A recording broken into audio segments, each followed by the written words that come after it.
The Strange Case of Dr. Jekyll and Mr. Hyde by Robert Louis Stevenson. Part 6.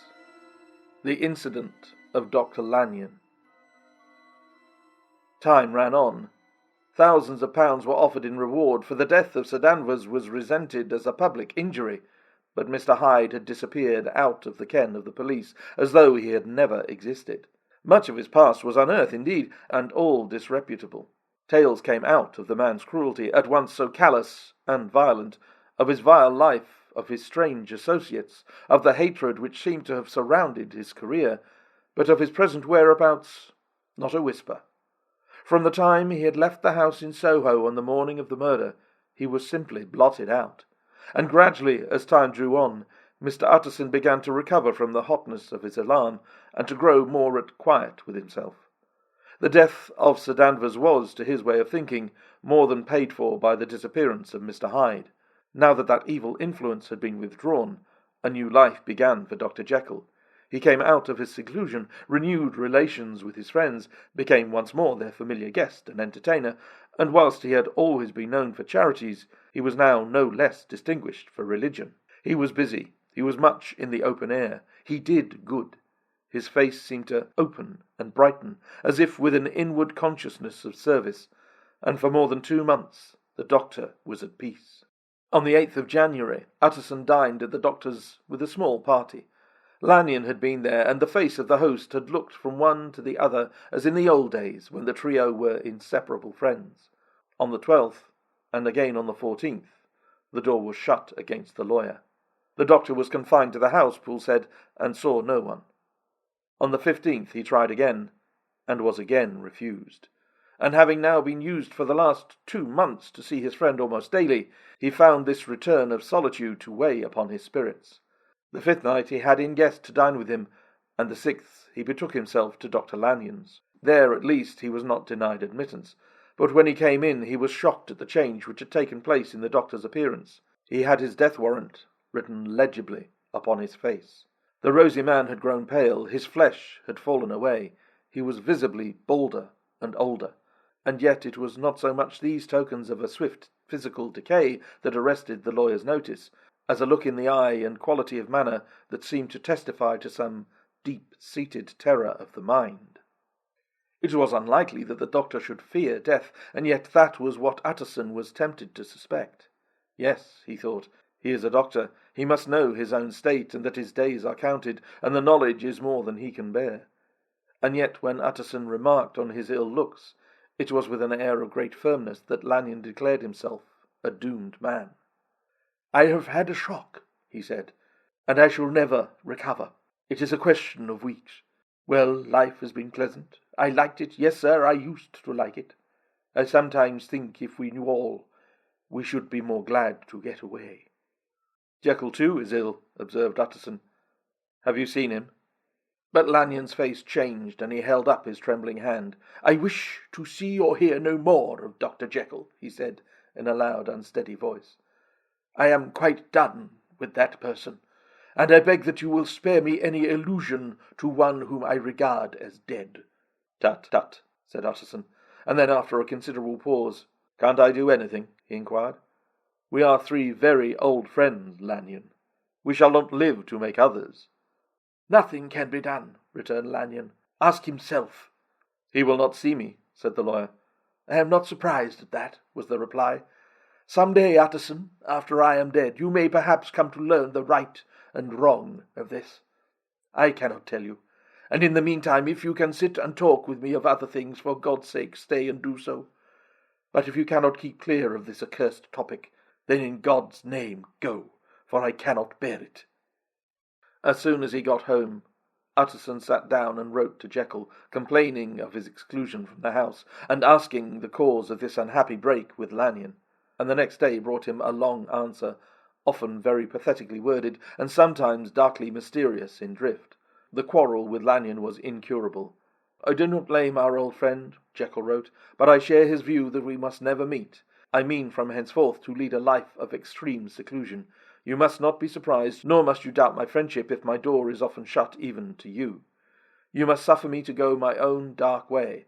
I have brought on myself a punishment and a danger that I cannot name. I am the chief of sinners. I am the chief of sufferers also. I could not think that this earth contained a place for sufferings and terrors so unmanning, and you can do but one thing, Utterson, to lighten this destiny, and that is to respect my silence. Utterson was amazed. The dark influence of Hyde had been withdrawn. The doctor had returned to his old tasks and amities. A week ago the prospect had smiled with every promise of a cheerful and an honoured age. And now, in a moment, friendship and peace of mind and the whole tenor of his life were wrecked. So great and unprepared a change pointed to madness. But in view of Lanyon's manner and words, there must lie for it some deeper ground. A week afterwards, Dr. Lanyon took to his bed, and in something less than a fortnight he was dead.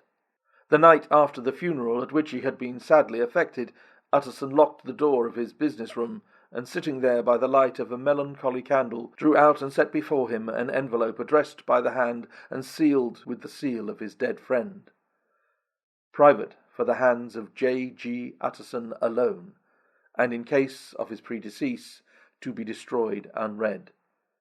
So it was emphatically superscribed, and the lawyer dreaded to behold the contents. I have buried one friend today, he thought. What if this should cost me another?